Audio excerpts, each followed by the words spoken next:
Good morning, students.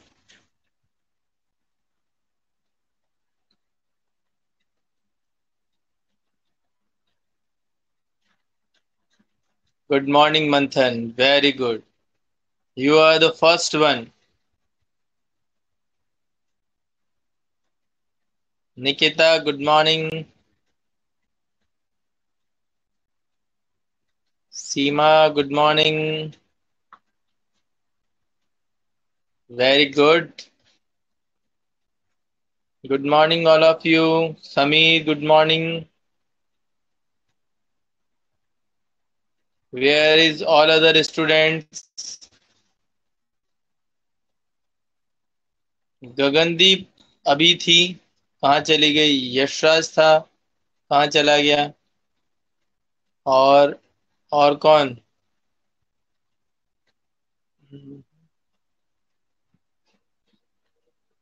I think Sandeep is absent today.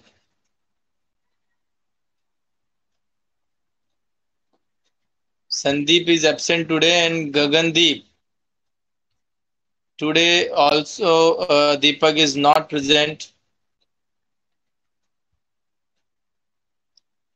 So please, students, let's start our topic, chapter number 12, the last topic of this chapter, oligopoly market. ठीक है, उसको हम start कर चुके थे पढ़ना. Oligopoly market को हम स्टार्ट कर चुके थे पढ़ना. और ओलिगोपॉली मार्केट के अंदर हमने बताया था कि फ्यू सेलर्स होते हैं. फ्यू सेलर्स होते हैं. सेलर्स जो होते हैं वो कैसे होते हैं? यहाँ पर फ्यू मतलब कुछ होते हैं, जिसका भी मैंने एग्जांपल भी बताया था कि कुछ सेलर्स होते हैं. इसका मतलब वो सेलर्स क्या करते हैं? यहाँ पर एक हैवी इन्वेस्टमेंट करते हैं अपने बिजनेस को चलाने के लिए. ठीक है, जैसा कि मैंने आपको बहुत सारे एग्जांपल दिए थे, जैसे ऑटोमोबाइल जो कंपनीज हैं सारी, उसका भी. गुड मॉर्निंग बेटा गगन. और ये टेलीकम्युनिकेशन कंपनीज है, इनका भी मैंने एग्जांपल दिया था आपको. सीमेंट इंडस्ट्रीज हैं, उनका भी एग्जांपल दिया था. मतलब जो कंपनीज फ्यू हैं वो क्या है? आपकी ओलिगोपॉली मार्केट. Oligopoly market.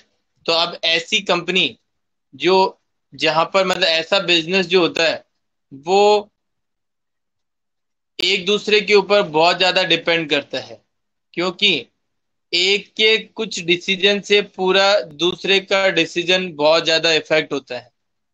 ठीक है ना? तो इसलिए यहाँ पर जो है वो देखने वाली बात क्या है कि किस तरीके से ये फर्म अपने बिजनेस को चलाती है, कंट्रोल करती है, और कैसे एक फर्म के डिसीजन से दूसरे फर्म इफेक्ट होते हैं. ठीक है, इस तरीके से ये हमको यहाँ पे सीखना होगा. तो अभी बात करते हैं इसके कुछ फीचर्स की. तो फीचर से पढ़ने से पहले मैंने आपको बताया था, इसका कुछ डेफिनेशन भी बता दी थी. अगर आप चाहो तो इसको पढ़ भी सकते हो. देखिए, oligopoly is that form of market where there are few sellers. अभी अभी मैंने आपको बताया जहां पर क्या होते हैं, फ्यू सेलर्स होते हैं. they sell both homogeneous and differentiated goods. Homogeneous भी और डिफरेंशिएटेड गुड्स भी क्या करते हैं? सेल करते हैं. ठीक है, होमोजीनियस मतलब सेम प्रोडक्ट, और हेट्रोजीनियस मतलब different different product. If there are only two seller of a goods. अगर देखिए, यहाँ पर डिओपॉली को भी समझा दिया इन्होंने. ओलिगोपॉली का मतलब हो गया जहां पर फ्यू सेलर्स होंगे. फ्यू का मतलब जो है वो जैसे 5, 10, 15 इस तरीके से. लेकिन ऐसा मार्केट जहां पर केवल दो ही सेलर होंगे, जहां पर केवल कितने? दो ही सेलर होंगे, तो वो मार्केट क्या कहलाएगा आपका? डिओपॉली. डिओ मतलब दो. ठीक है ना? दो सेलर जहां पर है उसको क्या बोलेंगे अपन? डिओपोली. और जहां पर फ्यू सेलर है वहां पर उसको क्या बोलेंगे हम? थोड़े बहुत जो है सेलर, जहां पे उसको क्या बोलेंगे? ओलिगोपॉली. और जहां पे एक ही सेलर है, जहां पर एक ही सेलर है वो क्या है, मोनोपोली।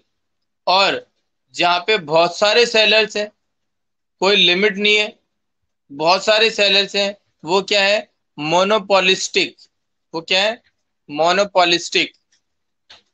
तो अभी हम पढ़ रहे हैं ओलिगोपोली के बारे में। तो डिओपोली का मतलब तो इन्होंने सिंपल तरीके से बता दिया, जहां पर किसी प्रोडक्ट के दो सेलर होते हैं तो वो क्या कहलाएगा, आपका डिओपोली। ठीक है। अब आगे पैराग्राफ दे रखा है, देखो क्या हो सकते हैं फ्यू सेलर्स, जैसे ऑटोमोबाइल इंडस्ट्रीज है, सीमेंट इंडस्ट्रीज हैं, स्टील इंडस्ट्रीज हैं, एल्यूमिनियम इंडस्ट्रीज हैं। ये सब किसके एग्जाम्पल है, इंडिया के अंदर अपना बिजनेस रन करते हैं। तो ये इन बिजनेस का चार पांच कंपनियां हैं ही। ठीक है ना। तो ये क्या है, फ्यू कंपनीज हैं, इनके फ्यू बिजनेस है, तो वो क्या कहलाएंगे, आपके ओलिगोपोली। अब देखिए, many firms thinks it to be beneficial to organise themselves to do away with competition. The merger of the various firms take form of oligopoly due to vast investment. Vast मतलब बहुत ज्यादा investment. Due to vast investment, only few firms are functional in production. इसमें बहुत ज्यादा heavy investment होने के कारण कुछ ही फर्म यहाँ पर अपना बिजनेस क्या कर सकती है, चला सकती है। क्योंकि हर एक व्यक्ति के पास में इतना पैसा नहीं होता है कि वो इतना बड़ा बिजनेस एस्टेब्लिश कर ले। तो इसलिए यहाँ पर, और दूसरा चीज मैंने बताया भी था, कैसे करके बिजनेस एस्टेब्लिश भी कर लिया यदि बड़ा, तो उसको फिर कंट्रोल करना भी आना चाहिए। वो अगर नहीं आया आपको, तो फिर उस केस में आपका बिजनेस ठप हो जाएगा। तो इस वजह से पहले ये भी देखना चाहिए कि आपके पास पैसा है या नहीं है इन्वेस्टमेंट करने के लिए, और इन्वेस्टमेंट कर रहे हो तो उसके इनकम सोर्स है या नहीं है। तो इसलिए ये सब चीजें सोचकर फिर एक व्यक्ति क्या करता है, बिजनेस के अंदर पैसा इन्वेस्ट करता है। तो इस तरीके से अगर मैं बात करूं, कोई भी ओलिगोपोली मार्केट के अंदर जो भी फर्म होती है, वो अपना इन्वेस्टमेंट जो रखती है वो बहुत ज्यादा हैवी इन्वेस्टमेंट रखती है।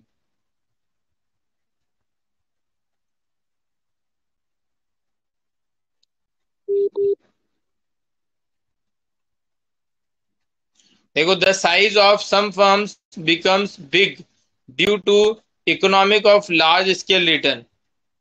कुछ फर्म्स है जिनका साइज बहुत बड़ा होता है, और वो क्यों, क्योंकि उनका जो एक तरीके से जो ट्रांजेक्शन परफॉर्म किए जाते हैं वो कैसे किए जाते हैं, लार्ज स्केल पर। तो यहाँ पर ओलिगोपोली का जो मीनिंग है वो आपको सभी को समझ आया क्या, बताइए। गुड मॉर्निंग बेटा यशराज।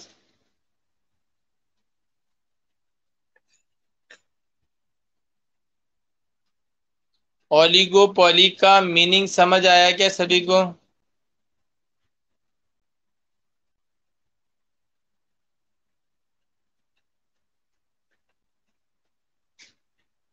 Very good. तो अब देखिए बेटा, यहाँ पर हम इसकी कुछ करेक्टरिस्टिक्स के बारे में बात करते हैं। बेटा, अब एक बार कैसे बता दो, इतनी सी तो अभी क्लास होगी, उसके अंदर भी दोबारा बता दूंगा अभी मैं, तो फिर बताओ, क्लास मिस हो जाएगी अभी। वैसे ही ऑलरेडी आप कितना लेट हो, आप अभी अभी आए हो क्लास के अंदर, कहाँ चले गए थे?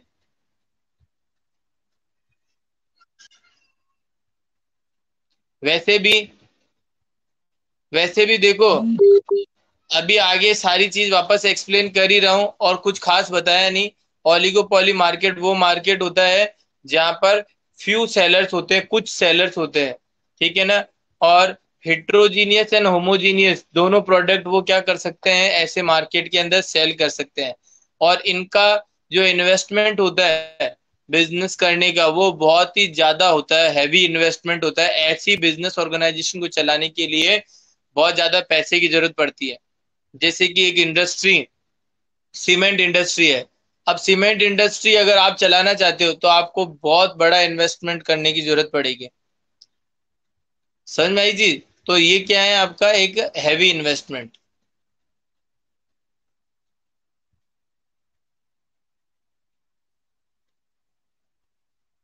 अब हम बात कर रहे हैं, ये देखो, अब आ रहे हैं उठ उठ के। संदीप, ये कोई टाइम है क्या आने का क्लास के अंदर?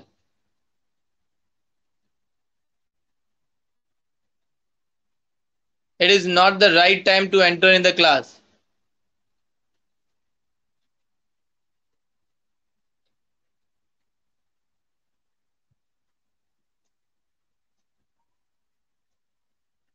अब देखिए, इसके फीचर्स हम पढ़ने जा रहे हैं। तो फीचर्स के अंदर पहला जो फीचर है वो है इंटरडिपेंडेंस। पहला फीचर जो है वो है इंटरडिपेंडेंस।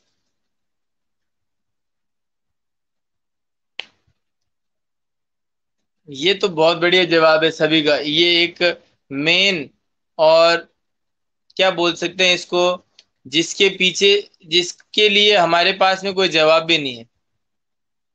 ठीक है ना?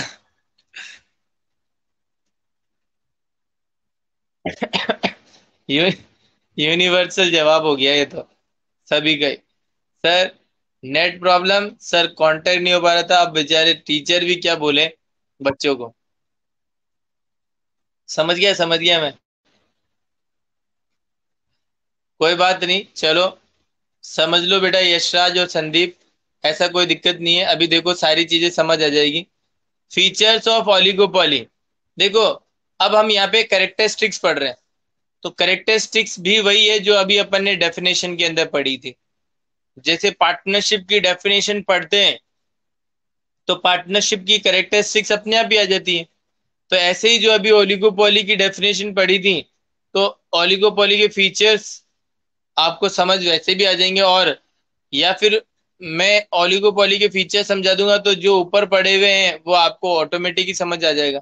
तो पहला है इंटरडिपेंडेंस। फीचर्स क्या है इसका? सबसे पहला इंटर डिपेंडेंस। इंटर डिपेंडेंस का मतलब क्या होती है?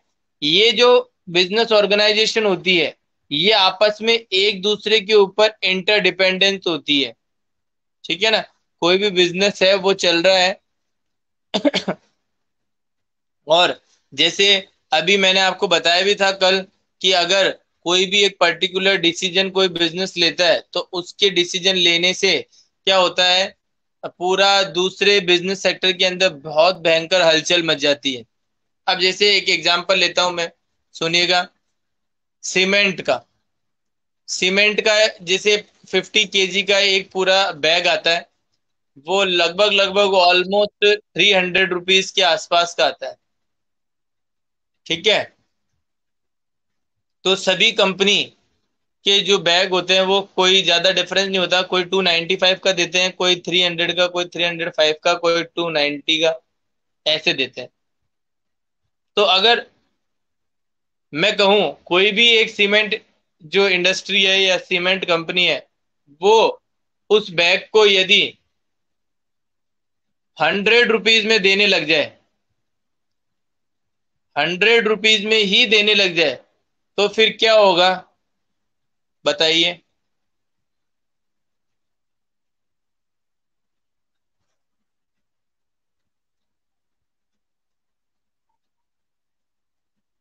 100 रुपीज में ही वो बैग जो है सीमेंट का, वो देने लग गई एक सीमेंट कंपनी, तो क्या होगा?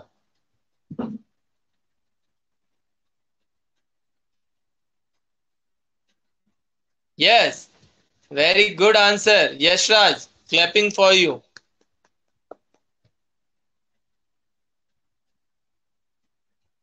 नहीं बेटा, सीमा, जो यशराज ने आंसर दिया है वो करेक्ट है। बिल्कुल आपका भी ऐसा नहीं कि करेक्ट नहीं है। लेकिन आपने किसके पॉइंट ऑफ व्यू से बात करी है? आपने कंज्यूमर पॉइंट ऑफ व्यू से बात करी है कि ज्यादा से ज्यादा लोग परचेजिंग करने लग जाएंगे। लेकिन यहाँ पर हम केवल और केवल फर्म के पॉइंट ऑफ व्यू से बात करेंगे। तो दूसरे फर्म क्या करेगी ये बात करनी है। दूसरी फर्म क्या करेगी? जैसे सीमेंट जो है कंपनी ने 100 रुपीज का एक बैग का प्राइस कर दिया, तो दूसरी कंपनी को ये पता है कि यदि हमने भी प्राइस यदि डाउन नहीं करी तो उसकी सीमेंट भी उतनी अच्छी है जितनी की हमारी। तो अगर कंज्यूमर को अगर इस सीमेंट का मतलब एक तरीके से एडिक्ट हो गए वो इस सीमेंट से, तो हमारे जो कस्टमर बने हुए हैं वो क्या हो जाएंगे, टूट जाएंगे। तो जल्दी से जल्दी हमें भी कुछ ना कुछ प्लान करना पड़ेगा, हमारे भी प्राइस के अंदर कुछ चेंजेस लेकर आने पड़ेंगे। तो वो भी क्या करते हैं, अपने प्राइस को कम कर देते हैं। तो बोलिए, समझ आया क्या?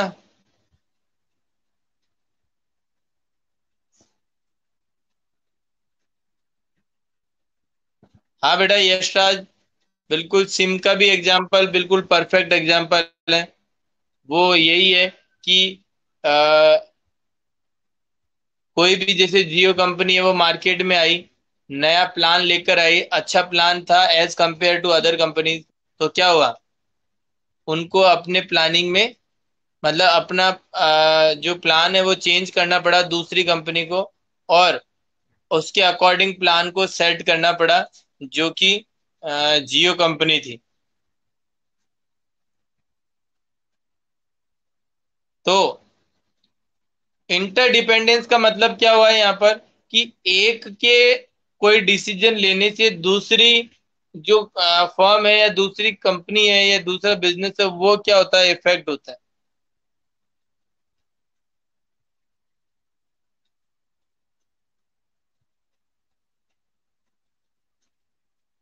बोलिए, समझ आया क्या?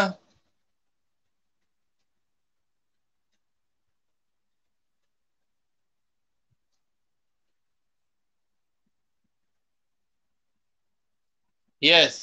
तो अब देखिए, आगे हम बात करते हैं नेक्स्ट जो फीचर है उसके बारे में। नेक्स्ट फीचर है कंपटीशन। कंपटीशन का मतलब आप सभी बच्चे जानते हो, ये एक ओलिगोपॉली मार्केट के अंदर एक बहुत हार्ड कंपटीशन होता है, बहुत स्ट्रांग कंपटीशन होता है, क्योंकि यहाँ पे एक कट थ्रोट कंपटीशन पाया जाता है। एक 1 आवर के अंदर अंदर क्या हो जाता है, यहाँ पर 1 घंटे के अंदर अंदर कस्टमर जो होते हैं वो अपना व्यू जो है वो चेंज कर लेते हैं। तो इस तरीके से मैंने आपको बताया भी था कि कंपनी को क्या रखनी पड़ती है, दूसरे फर्म के ऊपर नजर रखनी पड़ती है कि वो क्या कर रही है। अकॉर्डिंग टू दिस हम भी हमको हमको भी क्या करना चाहिए, ऐसा ही करना चाहिए। तो इस तरीके से वो कंपटीशन के अंदर क्या करते हैं, रहते हैं। और हैवी कंपटीशन जो होता है यहाँ पे, हार्ड कंपटीशन रहता है। तो बताइए, कंपटीशन का जो पॉइंट है वो आपको समझ आया क्या? इसको एक बार पढ़ लेते हैं, देखिए। In oligopoly seller are influence by each other as they are few in number. एक दूसरे से सेलर क्या होते हैं, इन्फ्लुएंस होते हैं। Every firm keeps an eye on the move of other competitive firm. देखिए मैंने क्या बोला था कल, याद हो तो आपको, मतलब लास्ट क्लास के अंदर एक ईगल आइज जिसको बोलते हैं, ईगल आइज, जो बाज होता है ना, वो आइज, वो इतनी दूर से ऊपर से भी पहचान जाता है कि नीचे जो है कौन सा जो जैसे कीड़ा जो है या फिर कोई क्या एक्टिविटीज परफॉर्म हो रही है, तो वो इतनी दूर से नजर रख पाता है। तो यहाँ पर भी रेगुलर पॉइंट से एक ऑर्गेनाइजेशन को दूसरी ऑर्गेनाइजेशन की एक्टिविटीज के ऊपर क्या करना चाहिए, नजर रखना चाहिए। ठीक है, ताकि वो क्या कर सके, धीरे धीरे उस ऑर्गेनाइजेशन के को छोड़कर और अपनी वाली ऑर्गेनाइजेशन में आना स्टार्ट कर दें। तो ये सारा तरीका है आपका कंपटीशन को जीतने का। तो बताइए, कंपटीशन समझ में आया क्या आपको वर्ड?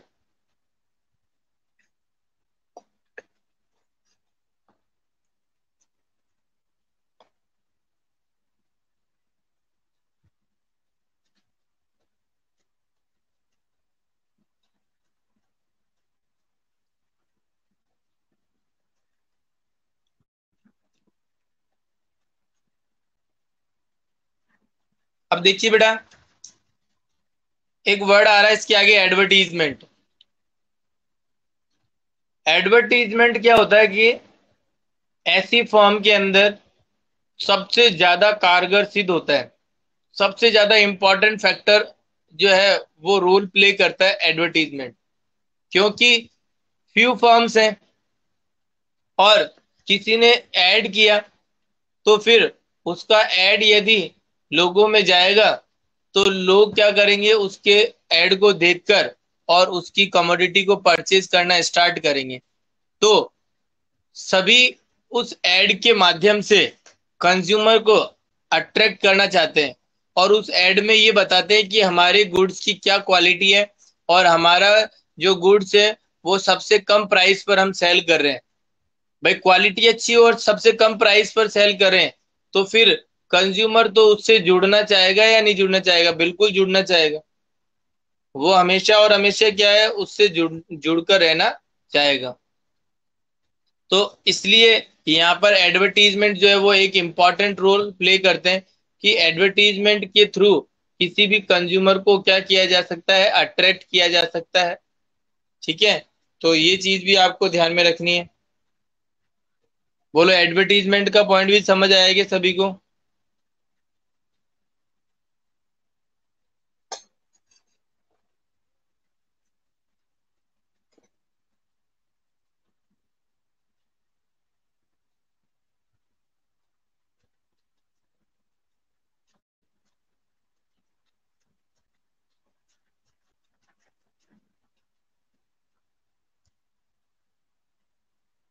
देखिए, यहाँ पर एक और फैक्टर है, प्राइस वॉर।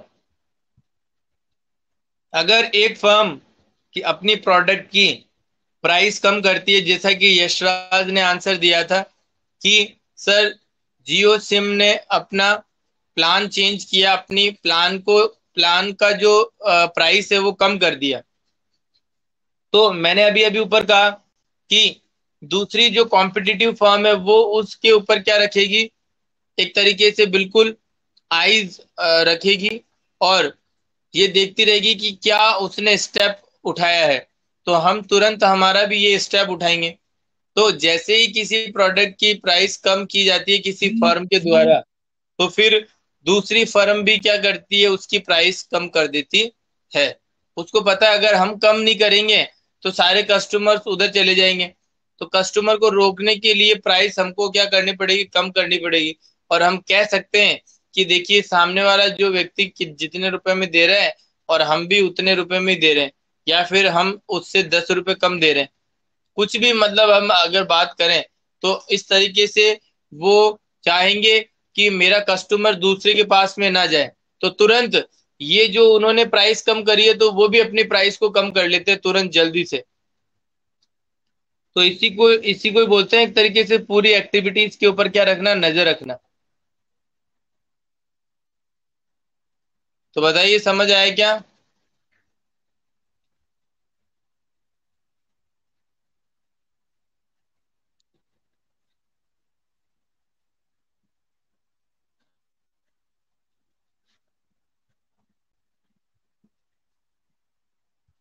यस। अब हम बात करते हैं यहाँ पर rivalries between the firm. Rivalries का मतलब क्या होता है? कौन बताएगा राइवलरीज? राइवलरी।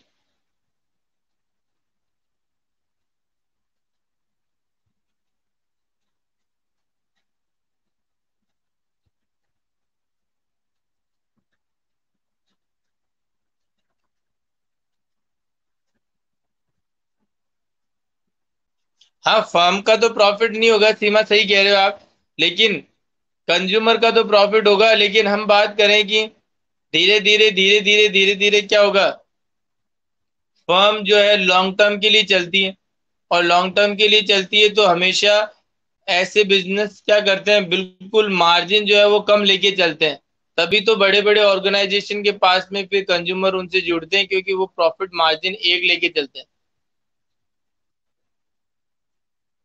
हाँ, गगन ने बताया विरोध। राइवलरीज का मतलब होता है विरोध। जैसे सीमा का एक आंसर मैं देता हूं। सीमा ने कहा कि सर इससे तो प्रॉफिट कम हो जाएगा, बिल्कुल सही है। देखिए,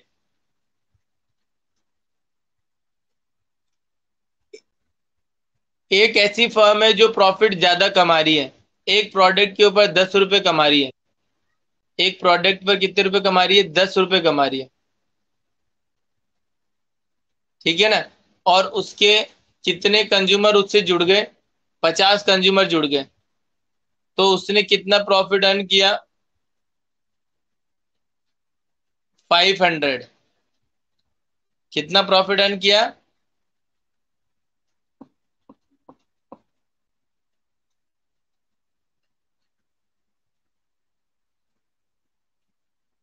भाई कोई कस्टमर है, उसको हम क्या कर रहे हैं, हमारा प्रोडक्ट जो है वो ज्यादा वैल्यू पर बेच रहे हैं, 50 कस्टमर्स को बेचा, लेकिन हम उसमें प्रॉफिट का जो मार्जिन है वो केवल 10 रुपए, मतलब 10 रुपए रख रहे हैं। तो 50 कंज्यूमर को हमने ये गुड्स को बेचा, तो कितना अर्निंग हुई हमारी, 500, 50 × 10, 500। लेकिन यदि मैं बात करता हूँ कि कोई एक फर्म जो है वो अपना प्रॉफिट मार्जिन जो है वो बहुत कम रखती है, जैसे उसने 10 रुपए रखा तो इसने 2 रुपए रखा, इसने 10 रुपए रखा तो इसने कितने रुपए रखा, 2 रुपए रखा, लेकिन उसके उसके पास में जो कंज्यूमर है वो कैसे आ रहे हैं, वो बहुत ज्यादा आ रहे हैं, वो बहुत ज्यादा आ रहे हैं। तो अब उस केस में आप बता सकते हो, जैसे मैंने बोला कंज्यूमर कितने आ गए, 1000 कंज्यूमर आ गए, कितने आ गए, 1000, और पहले कितने कंज्यूमर थे, 3। अब यहाँ पे सोचो कि दो, मतलब आपका जो फर्म है, कंज्यूमर्स जैसे अगर 1000 है तो 2 रुपए प्रॉफिट मार्जिन है, तो उसको कितना प्रॉफिट हो रहा है, 2000 रुपए। जबकि वहां पर कितना ही प्रॉफिट हो रहा था, ज्यादा मार्जिन कमा रहे थे, फिर भी 500 का ही प्रॉफिट हो रहा था, जबकि यहाँ पे कितने का हो रहा है, 2000 का। तो प्रॉफिट का मार्जिन यदि कम रखोगे ना, तो कस्टमर्स बहुत ज्यादा आएंगे और आपको ये पता भी नहीं चलेगा कि आपका मार्जिन दूसरे से कितना ज्यादा बढ़ गया है। तो ये बात एक ही पड़ती है, आप ज्यादा प्रॉफिट पे बेचो तो आपके पास में कस्टमर कम आएंगे, आप कम प्रॉफिट पे बेचो, ठीक है ना, तो आपके पास कस्टमर ज्यादा आएंगे।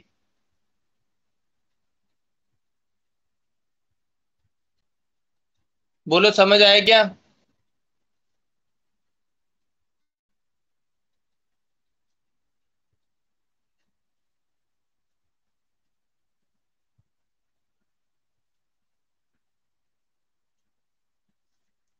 अब यहाँ पर देखिए बेटा, एक दूसरे जो फर्म होती है ना, यहाँ पर एक दूसरे की दुश्मन होती है, दुश्मन मतलब एक दूसरे को गिराना चाहती है, तो इसको बोलते हैं राइवलरीज, मतलब दुश्मन विरोध करती है एक दूसरे का। तो फिर उस केस में आप सभी को पता है, कभी भी कोई भी फर्म जो है वो प्रॉफिट अर्न कर रहा है ज्यादा से ज्यादा, कोई एक पर्टिकुलर फर्म,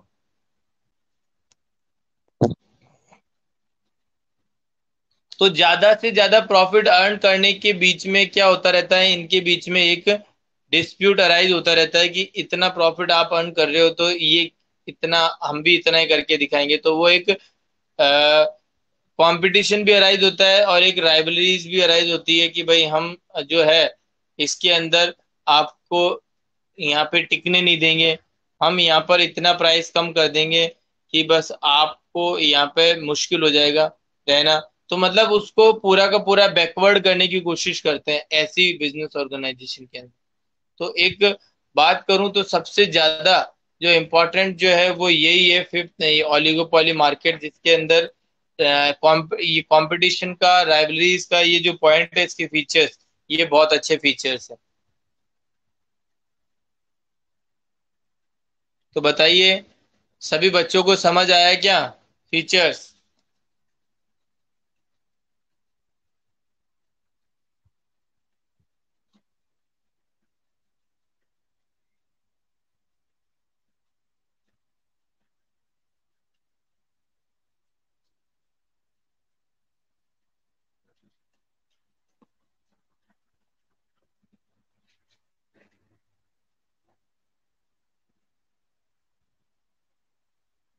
अब देखिए मैं यहाँ पर क्या कर रहा हूँ, एक ओलिगोपोली मार्केट के अंदर, जैसे कि मैंने मोनोपोली मार्केट का डायग्राम बनाया था जिसके अंदर एआर और एमआर कर्व बनाकर आपको समझाया था।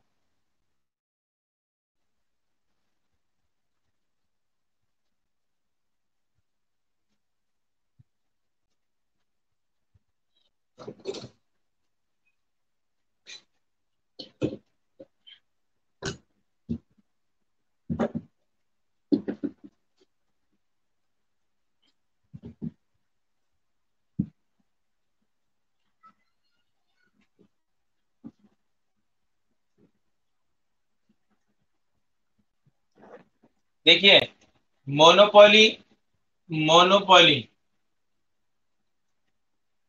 मोनोपोली मार्केट में डिमांड ओ एआर और एमआर कर्व कैसे बनाया था हमने? ये ये एआर था और ये एमआर था, नेगेटिव में चला गया था।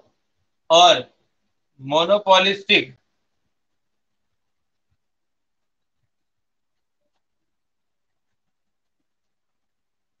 मोनोपोलिस्टिक मार्केट के अंदर हमने कैसे बनाया था डायग्राम? दोनों ही पॉजिटिव थे, ये एआर और ये एमआर।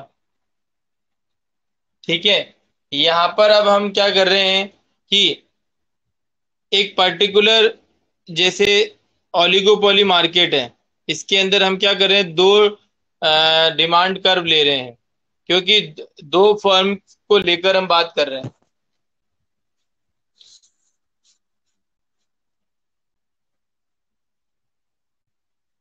हम यहाँ पे दो फर्म को लेकर बात कर रहे हैं, तो यहाँ पर एआर और एमआर कर्व नहीं बना रहे हैं, हम यहाँ पर क्या बना रहे हैं, डिमांड कर्व।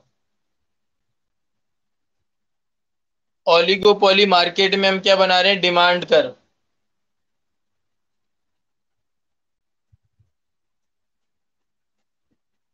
अब देखिए, दो पहले अलग अलग फर्म क्या मैं वो बना देता हूं।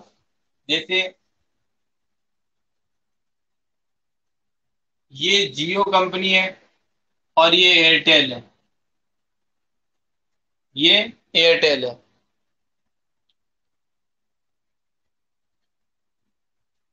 अब यदि मैं बात करता हूं कि एयरटेल कंपनी का डिमांड कर्व कैसे बन रहा है, यू थोड़ा सा क्या है, वर्टिकल टाइप में बन रहा है ये डिमांड कर्व। जबकि जियो कंपनी का डिमांड कर्व कैसे बन रहा है, देखिए, ये हॉरिजॉन्टल टाइप में बन रहा है। यहाँ पर आपका डिमांड जो है वो बहुत ज्यादा बढ़ रहा है, देख लीजिए आप।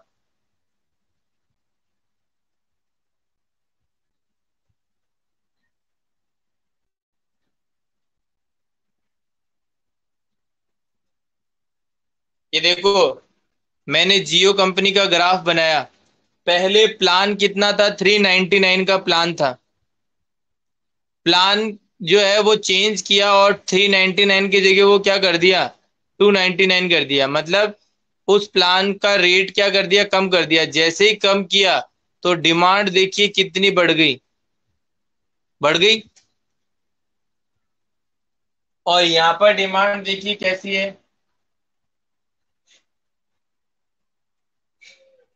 ये इस तरीके से बन रही है।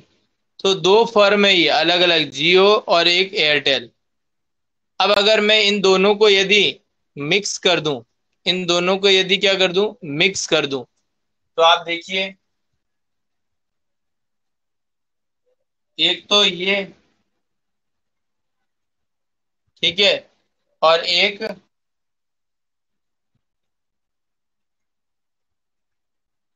ये।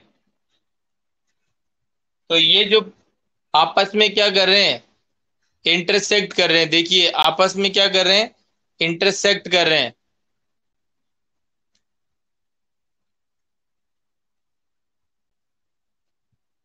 आपस में क्या कर रहे हैं, ये इंटरसेक्ट कर रहे हैं। तो ये जो डिमांड कर्व बनेगी यहाँ पर ओलिगोपोली मार्केट के अंदर, इन डिमांड कर्व को हम क्या बोलेंगे, किंग्ड डिमांड कर्व। कौन सी डिमांड कर्व बोलेंगे,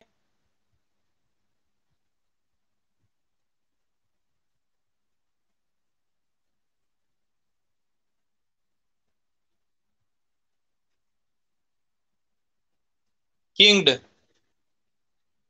नाम क्या दिया है यहाँ पर, किंग्ड डिमांड कर्व।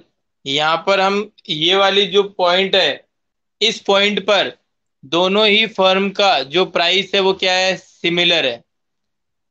इस पॉइंट पर दोनों ही फर्म का जो डिमांड कर्व जो है वो क्या है, दोनों ही फर्म का सिमिलर है। इससे पहले एक फर्म का प्राइस जो था वो हाई था तो दूसरे फर्म का कम था, और इस पॉइंट के बाद में भी ऐसा ही कुछ है कि एक का प्राइस कम है तो एक का प्राइस ज्यादा है। लेकिन ये जो पॉइंट आपको दिखाई दे रहा है यहाँ पर, ये पॉइंट जो है वो वहां पर आपका डिमांड कर्व क्या है, बिल्कुल किंग डिमांड कर्व है। और यहाँ पे प्राइस क्या है, दोनों फर्म की प्राइस क्या है, सेम है। तो बोलिए ये पॉइंट समझ में आया आपको, ये पॉइंट समझ में आया आपको?